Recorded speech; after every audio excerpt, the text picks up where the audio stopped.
মৎস্যপালকলৈ বিশেষ পৰামৰ্শ। এপ্ৰিলৰ পৰা আগষ্ট মাহ মাছৰ পোনা মেলাৰ সৰ্বশ্ৰেষ্ঠ সময়। কেনেকুৱা হ'ব লাগে মাছৰ পোনাৰ আকাৰ? পোনা মেলাৰ পূৰ্বে কৰিবলগীয়া জৰুৰী কাম। অসমৰ অৰ্থনীতিত মৎস্য পালনৰ এক বিশেষ ভূমিকা আছে। বৰ্তমান সময়ছোৱা আমাৰ ৰাজ্যৰ মৎস্যপালকসকলৰ বাবে অত্যন্ত গুৰুত্বপূৰ্ণ। কাৰণ এপ্ৰিলৰ পৰা আগষ্ট মাহ মাছৰ পোনা মেলাৰ বাবে আটাইতকৈ উপযুক্ত সময়। অসমৰ জলবায়ু অনুসৰি মাছৰ পোনা মেলাৰ বাবে এপ্ৰিলৰ পৰা আগষ্ট মাহেই উপযুক্ত সময়।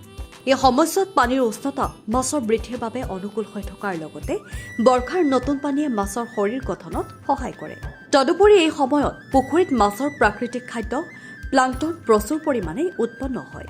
মৎস্য বিশেষজ্ঞসকলৰ মতে পোনা মেলাতে কেইটামান বিশেষ দিশত চকু দিয়াটো জৰুৰী। সঠিক আকাৰ।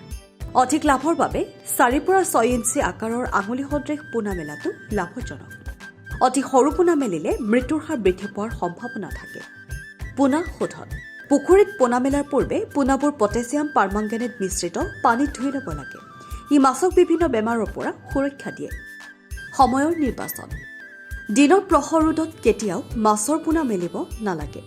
ৰাতিপুৱা অথবা গধূলি সময়তহে পোনা মেলাটো বিজ্ঞানসন্মত। পুখুৰীত পানীৰ গভীৰতা কমেও 1.5 পৰা 2 মিটাৰ হোৱাটো প্ৰয়োজন।